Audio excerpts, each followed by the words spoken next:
안녕하십니까. 오늘은 민주당의 이재명 대표에 대한 체포 동의안, 친명계의 친위 쿠데타인가 라는 주제로 말씀드리겠습니다. 지난 2월 27일 국회에서는 더불어민주당 이재명 당대표에 대한 체포 동의안을 본회의에서 부결시켰습니다. 야당 대표에 대한 체포 동의안을 표결한 것은 역사상 유례없는 최초의 사건이었습니다. 구체적으로 보면 국회는 재석 의원 297명 중 찬성 139명, 반대 138명, 무효 11명, 기권 9명으로 이재명 당대표에 대한 체포동의안을 부결시켰던 것입니다. 국회법상 체포동의안은 재석 의원 과반수 출석에 재석 의원의 과반수 찬성이 있어야 가결됩니다. 그런데 찬성표가 139명이었고 반대표인 138명보다 한 표 많게 나왔습니다만 과반수인 149표보다는 10표 미달하여 결국 부결된 것입니다. 자, 표를 분석해보면 민주당은 의원총회를 거쳐서 이미 사전에 총의로 부결할 것을 공언했습니다. 그리고 소속 의원 169명이 모두 투표에 참여했습니다. 그러면 그들 말대로라면 반대표가 최소 169표는 나와야 합니다. 그러나 반대표가 138표가 나왔죠. 그래서 민주당에서 최소 31표의 이탈표 내지는 반란표가 나온 것으로 볼 수 있습니다. 즉 민주당 의원 중에서 31명은 찬성 또는 기권, 무효표를 던진 것입니다. 이 중에서 무효와 기권표 20표를 제외한다면 최소 11명, 즉 민주당 의원 중 11명은 최소 찬성표를 던진 것으로 계산할 수 있습니다. 자, 이를 두고서 평가가 분분하죠. 법적으로는 부결되었지만 정치적으로는 가결된 것이다. 또는 이재명의 정치적 사망 선고나 다름없다. 등등입니다. 어쨌거나 이번 표결로 인해서 이재명 당대표는 정치적으로 상처를 입은 것은 사실인 것 같습니다. 자, 그러나 이러한 해석보다도 더 궁금해하는 것이 바로 31표의 이탈표가 누구냐라는 것이죠. 무기명 투표의 경우에는 스스로 내가 찬성했다, 반대했다 밝히지 않는 이상 아무도 표결 내용을 알 수가 없습니다. 그러나 언론을 비롯해서 모두가 그 31명의 명단을 궁금해하고 있고 특히 민주당에서는 반란표를 색출하고 싶은 심정일 것입니다. 그래서일까요? 민주당 일각에서는 이미 비명계는 스스로 나가라, 표결을 밝혀라 등등 비명계에 대한 공격이 시작된 것으로 보입니다. 결국 민주당 내에 친명계와 비명계, 계파 갈등을 넘어서 계파 투쟁으로 이어질 것으로 보입니다. 아니, 이미 계파 투쟁은 시작된 것으로 보아야 할 것 같습니다. 자, 문제는 여기서 빠질 수 있는 함정이 있다는 것입니다. 그것은 이탈표가 비명계라고 단정하고 전제하고 있다는 점입니다. 그러면 과연 반란표가 모두 비명계 의원일까요? 저는 친명계 의원표가 상당수 포함되어 있다고 봅니다. 왜냐하면 먼저 비명계는 반란표를 던지기 어려울 것이라고 생각합니다. 그 이유는 한 3가지 정도로 볼 수 있겠습니다. 먼저 반란표를 던지면 바로 티가 난다는 것입니다.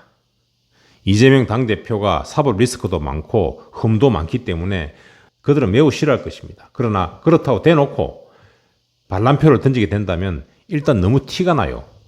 그래서 무더기 반란표가 나왔을 때 10중 8구 비명계 사람들이라고 생각할 것이기 때문입니다.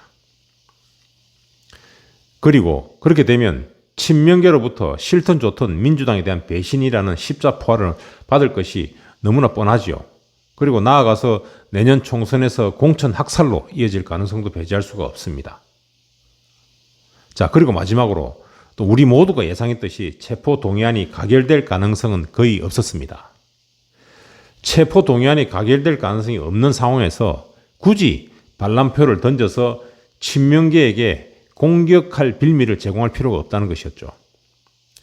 자, 이러한 이유들을 생각해 보면 비명계에서는 쉽게 반란표를 던지지 못했을 것이다. 이렇게 볼 수 있을 것입니다.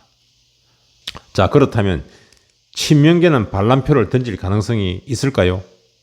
있다면 왜 그럴까요? 예. 저는 친명계가 반란표를 던질 수 있다고 봅니다. 왜 그런가 하면 반란표를 던지더라도 우선 티가 안 납니다. 무더기 반란표가 발생한다면 그것은 비주류의 행동일 것이다. 이렇게 생각할 가능성이 높겠죠. 그래서 이들은 쉽게 슬쩍 반란표를 던지더라도 표가 나지 않습니다. 이렇게 친명계가 반란표를 던져서 얻고자 하는 목적이 무엇일까요? 1차 목적은 아마도 계파 투쟁을 전개할 수 있다는 것일 겁니다. 예를 들면 반란표가 전혀 없거나 또는 극소수였다면 계파 투쟁은 전개되지 않을 가능성이 높겠죠. 그러나 실제로 반란표가 대거 나오자 민주당에 대한 배신이다, 이런 프레임을 씌워서 비주류를 공격할 수 있겠죠. 그리고 실제로 현재 그렇게 그 공격이 시작되었다고 보입니다. 그래서 계파 투쟁은 이미 시작된 것이 아닌가라고 생각을 합니다. 자, 그 다음 두 번째 목적은 뭘까요? 이재명 흔들기일 겁니다. 왜 이재명 흔들기를 하지? 라고 생각할 수 있습니다만, 자, 한번 보겠습니다. 자, 이재명 대표는 어떤 생각을 가지고 있냐면 자신을 중심으로 친명계 내지는 민주당이 똘똘 뭉쳐서 자신의 사법 리스크를 검찰 독재 프레임으로 전환하고 검찰 독재에 대한 투쟁, 이런 프레임을 잡아서 사법 리스크를 버티면서 내년 총선에서 승리하고 나아가서 대선까지 거머쥔다, 이런 생각을 하고 있을 것입니다. 그러나 친명계 의원들은 어떨까요? 생각이 조금 다를 것입니다. 대선보다는 내년에 있을 총선에 신경이 다 가 있을 것입니다. 바로 이것이 이재명과 친명계의 정치적 이해관계, 정치적 계산이 달라지는 지점이다 라고 생각합니다. 비명계뿐만 아니라 친명계 의원들 중에서도 내심으로는 이재명의 사법 리스크가 조기에 종결될 것 같지도 않고, 또 이러한 이재명의 사법 리스크를 안고서 총선에 임한다면 승리할 수 있을 것인지 의문을 가지고 있는 사람이 상당히 있을 것입니다. 그렇다고 해서 당대표를 배신할 수도 없고, 또 이재명 대표가 스스로 물러나면 좋은데 당대표에서 물러날 것 같지도 않고 하니 사실상 진퇴양난인 것이죠. 이러한 상황에서 몰래 반란표를 던질 수 있다면 이재명 흔들기를 시도할 수 있을 것입니다. 자, 몰래 반란표를 던질 수 있죠. 왜? 반란표를 던지더라도 이것은 비명계가 한 것이다 라고 사람들이 생각할 것이기 때문에 그렇습니다.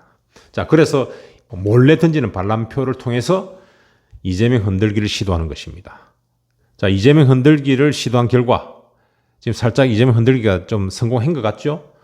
자, 이재명 대표가 이러한 흔들기에도 불구하고 잘 버텨낸다면 결국 어떻게 될까요? 친명계는 똘똘 뭉쳐서 계파 투쟁을 전개해 나가겠죠. 그리고 다음 총선 공천을 보장받고 또 총선에 임하게 될 것입니다. 자, 이와 반대로 만약에 이재명 대표가 버티지 못하고 무너지게 된다면 어떻게 될까요?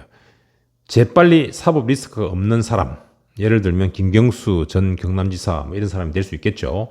이런 사람들을 대표로 세워서 총선을 치르면 되는 것입니다. 그렇게 되면 사법 리스크도 없어지고 이재명을 배신한 것도 아니니까 꼭 먹고 알 먹고 그런 꼴이 될 수 있겠습니다. 물론 이제 계파 투쟁을 통해서 내부 결속을 공고히 한다면 공천도 보장받고 총선도 승리하고 친명계 즉 주류의 입장에서 본다면은 꽃놀이패나 다름없지요. 즉 친명계 의원들의 입장에서는 내년 총선에서 반드시 이재명이 필요하다 이렇게 생각하고 있는 것 같지는 않습니다. 결국 이재명이 되었건 누가 되었건 내년 총선에 승리할 수 있고 내가 공천받고 국회의원이 된다면 그 길을 택할 것이다. 이렇게 생각하시면 되겠습니다. 자, 물론 이것은 개인적인 상상력의 결과물입니다. 그러나 가능성이 전혀 없는 시나리오라고 생각하지는 않습니다. 그래서 향후 민주당의 상황이 어떻게 전개될 것인지, 즉 민주당의 계파 투쟁의 전개 양상이라든지 또는 이재명 대표가 어떻게 버티기를 이어갈 것인지 이런 것들을 중심으로 지켜보도록 하겠습니다. 끝까지 시청해 주셔서 대단히 감사합니다.